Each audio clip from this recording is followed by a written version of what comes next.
सतविद्या यथार्थ शक्ति की जय। संपूर्ण पुण्य आत्माओं को प्रणाम, जागरूक लोगों को नमस्कार। यथार्थ अंतर्वाणी सद्मार्ग दर्शन में आत्मिक स्वागत है। ठहरिए, बिल्कुल सही जगह पर आप पहुंचे हैं। इस वीडियो में वह जानकारी मिलेगा जो आपको कभी किसी ने नहीं बताया है और न ही कोई बताएगा। मेरे हाथों पर यह आरती का थाल है। इस आरती के थाल के महत्व को मैं बताऊंगा जो आपके किसी भी धर्म ग्रंथ शास्त्र में नहीं है, क्योंकि यह ब्राह्मणीकरण हो गया है। ये बहुत ही पावन और पुण्य वाला वस्तु और सामग्री है। इसके महिमा को बताना शब्द कम पड़ जाएंगे और विषय लंबा ना हो, इसलिए 5 मिनट में आपको मैं संपूर्ण जानकारी बता रहा हूँ। पहले हम लोग पूजा का मतलब जानते हैं।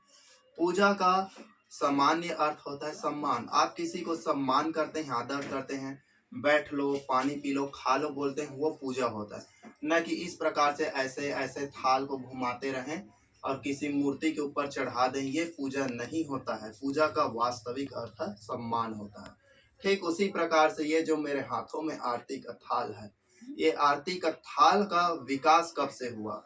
तो पहले आदिम समय में लोग फसलों को विशेष अपने देवता और आदर के सम्मान में पूजा करते थे, वृक्षों को पूजा करते थे, और जो उनके कृषि में सहायक पशुएं हैं, उनके दैनिक जीवन में जो उपयोग के जानवर हैं, उनको अपने सम्मान के रूप में पूजा करते थे और आरती करते थे। आप देखना, प्राचीन समय में पशुओं के भी पूजा हुआ करते थे। क्यों?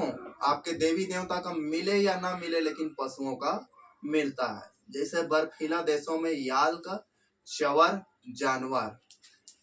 चवर जानवर के दूध को पनीर जैसे ठोस बनाकर उसके मक्खन को रखा करते थे उनके भोजन और ऊर्जा के स्रोत में, और वह याक जानवर उनके देवता के रूप में पूजनीय है। जैसे हमारे देश में बैल को पूजते हैं शंकर भगवान के नाम से नहीं, वो हमारे आदिम समय के पूर्वजों के कृषक के महत्वपूर्ण पशु था पशुपालन में। तो चलिए, विषय लंबा ना हो। ये जो मेरे हाथों में पात्र है, यह पहले कांसे पीतल का नहीं हुआ करता था। यह पहले दीपक भी नहीं हुआ करते थे। पहले कृषि करते थे तो कृषि के जो फल फूल उत्पाद है, जो भी प्राप्त मिलता था, उसको ईश्वर ने हमको दिया है बोलकर आदिम समय के लोग उसको जल में विसर्जन करते थे। कुछ को खेत में छोड़ देते थे, कुछ को पक्षियों के लिए बांध लटका देते थे, कुछ को चींटियों को, कुछ को मछलियों को। इस प्रकार से वो लोग दानशीलता दान करते थे। और जो चीज उनको मिलता है, जैसे हम लोग गांव में कोठी बनाए रहते हैं धान रखने के लिए, उस कोठी में धान रखते हैं और धान का पूजा करते हैं, क्योंकि वह हमारे लिए धन संपदा और जीवन संपूर्ण सारे चीज है। उसी प्रकार से यह पूजा प्राकृत समय से आकर आज पाखंड में परिवर्तित हो गया है। अब आप बोलेंगे कि आप भी यह पाखंड कर रहे हैं, तो नहीं मासूम मित्रों, यह हमारे पूर्वजों का दिया हुआ बहुत बड़ा आविष्कार है। पहले इसी का पूजा हुआ करता था, कोई मूर्ति उर्ति नहीं। यह सामान्य पत्थरों को। आपको मैं कलश का वीडियो बनाया हूँ। कलश का मतलब क्या है, कलश कब से आरंभ हुआ है, तो कब, क्यों, क्या, कैसे, कहाँ, किस लिए, आप उसको जाकर देखना। इसका बहुत ही महत्वपूर्ण है। आप इसको समझ गए कलश को, तो आप अपने जीवन के आत्मज्ञान और जीवन की दिशा को बदल लेंगे। तो इस प्रकार से लोग पूजा पाठ करने के लिए पत्तल, सराई के पत्तल या दौने पर अपना, जैसे कि हम लोग चीला रोटी खाते हैं, तो मैं कोई विशेष पकवान नहीं, ये चीला है शक्कर गुड़ का, और ये केला है, केला फल है कोई भी, क्योंकि इतना धनी तो नहीं है और लोगों से महंगाई में इतना पैसा तो लिए नहीं है। और हमारे पास ये पुष्प है, और हम लोग जो खाते हैं हमारे अन्न, ये चावल है। इसको हम इस कलश, ज्योतिष कलश में इसको छिड़कते हैं, और आरती हम ये बाएं हाथ से दाएं की ओर घुमाते हैं, क्योंकि ब्रह्मांड का नियम है, बायां से दायां की ओर ब्रह्मांड का सारे चीज गति करता है। सूर्य भी अपने अक्ष पर घूम रहा है, लेकिन बायां से दाएं की ओर। इसलिए हम आरती की थाल को इस प्रकार से, हालांकि आपको यह विपरीत दिखाई दे रहा होगा वीडियो में, यह दायां से बायां की ओर दिख रहा होगा। एक वैज्ञानिक है, स्क्रू गेज का नियम। स्क्रू गेज का नियम कक्षा 12वीं में पढ़े हैं। कोई भी चीज को खोलना है तो बायां से दायां की ओर घुमाते हैं, यानी नट बोल्ट को हम खोलते हैं तो नट बोल्ट बायां से दायां की ओर घुमाते हैं, और उसको टाइट करना है, कड़ा करना है तो दायां से बायां की ओर।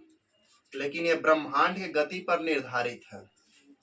अब उसी प्रकार से अब हम आरती के थाल को, हाँ, ताला चाबी कभी हम खोलते हैं तो बायां से दायां की ओर खोलते आ रहे हैं, और हमारा जो ब्लड का सर्कुलेशन है वह भी इस बाएं धड़कन से धड़कते हुए ऐसे घूमता है। आप कभी ऐसे बैठे रहना तो आपको जोर जोर से उछाल आएगा, और उछाल पर पता चलेगा कि आपका गति भी बायां से दायां, यानी ब्रह्मांड का प्रत्येक चीज। आप इलेक्ट्रॉन प्रोटॉन को भी देखना, इलेक्ट्रॉन प्रोटॉन बायां से दायां की ओर ही ऐसे गोल गोल घूमता है। इसे मैं जीवन में अनुभव किया हूँ और वीडियो भी देखा हूँ कि इलेक्ट्रॉन प्रोटॉन कैसे घूमता है, मुझे दिखाइए, तो मुझे पता चला। अब ब्रह्मांड भी बायां से दायां की ओर घूम रहा है, मिल्की वे गैलेक्सी भी ऐसे ऐसे गोल गोल सर्पाकार घूम रहा है।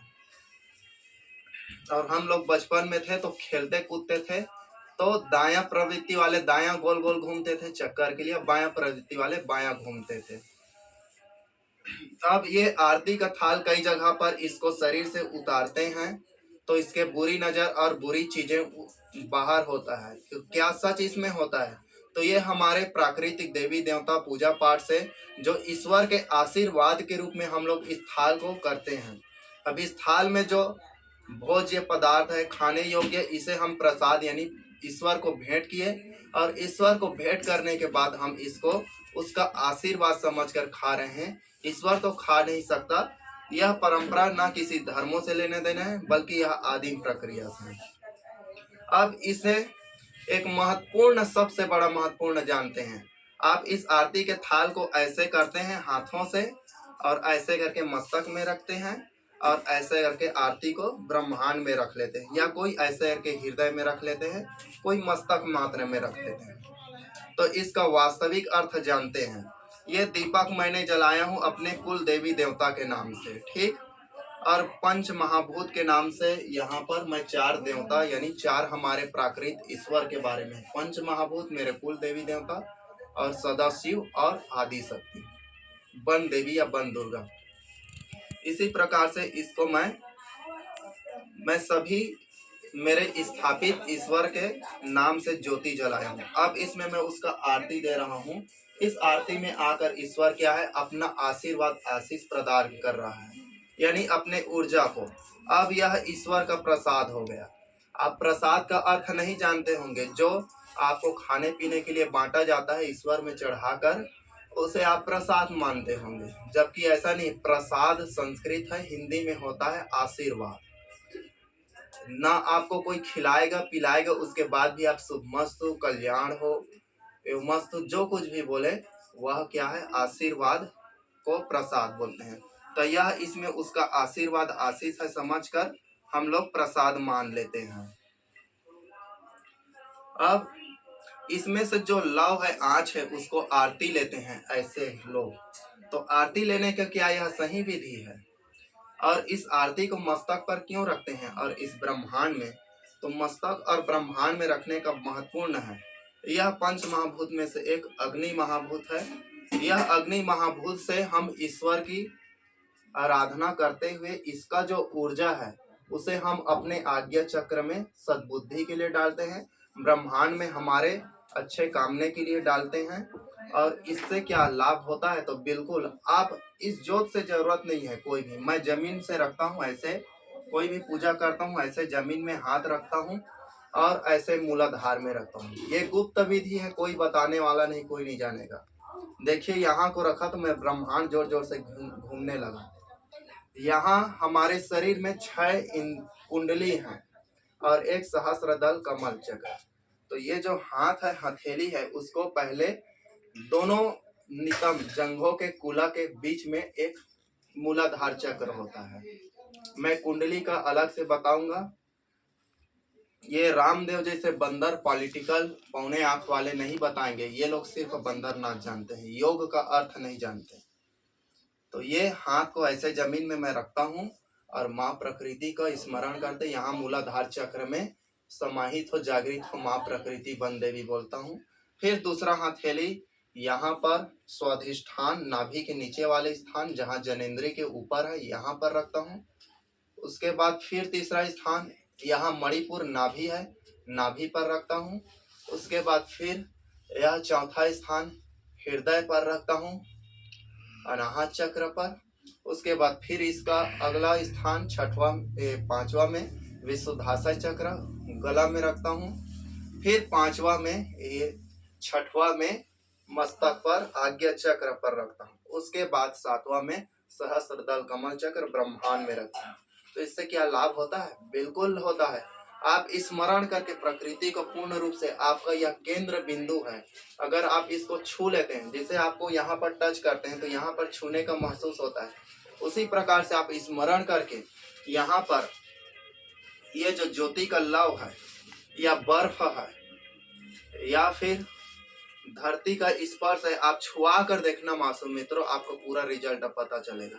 तो हम लोग आरती लेते हैं ऐसे ऐसे, तो ये जो लेते हैं तो इसमें ईश्वर का आशीर्वाद है, हमारे अंदर में कोई बुरी चीज या नकारात्मक विचार या जो कुछ भी है वो हमसे दूर हो जाए, और ईश्वर का यह प्रसाद है, भोग है, यह हमारे अंदर में उसका आशीष घुस जाए, इसलिए ऐसे ऐसे हम देते हैं। उसी प्रकार से हमारे पास जो भी थाल में होता है हमारे खाने पीने का, उसे हम प्रकृति को चढ़ाते हैं।